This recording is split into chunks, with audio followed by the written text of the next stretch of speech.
touching quickly, you've been talking about systems, and to fix systems, you have processes and you have certain reference lines, so to speak.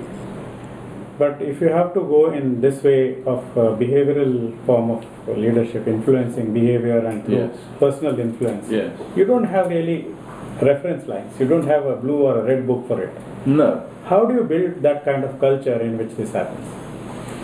Say, for instance, a culture to build insights, you said. Yes. How do you do Well, that without it's- reference lines? Because, well, it's the pull rather than the push. If I'm pushing information, I'm telling people how to do this. You know, you set up this system, you do it this way, and so on and so forth. What we try to do is to pull, so that it comes out of the people themselves. They make those decisions. They decide how to do it. We don't tell them how to do it. So it's a kind of a foreign concept.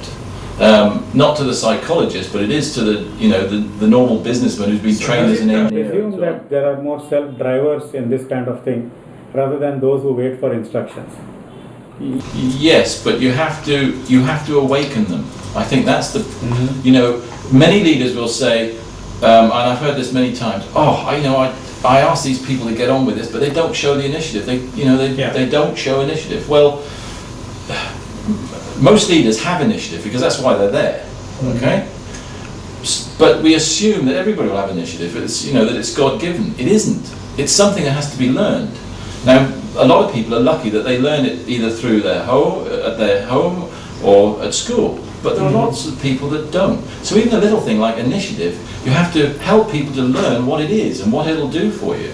And the only way you can do that is to provide that environment where people get these insights and think, well, I was allowed to do this and to think this for myself, so maybe I can do it in a little bit bigger way next time, and so on and so forth. So it's a journey. Yeah. And these things, what we also have to do is have patience, because it takes time, it takes focus, it takes practice, all these things. Like learning to drive a car.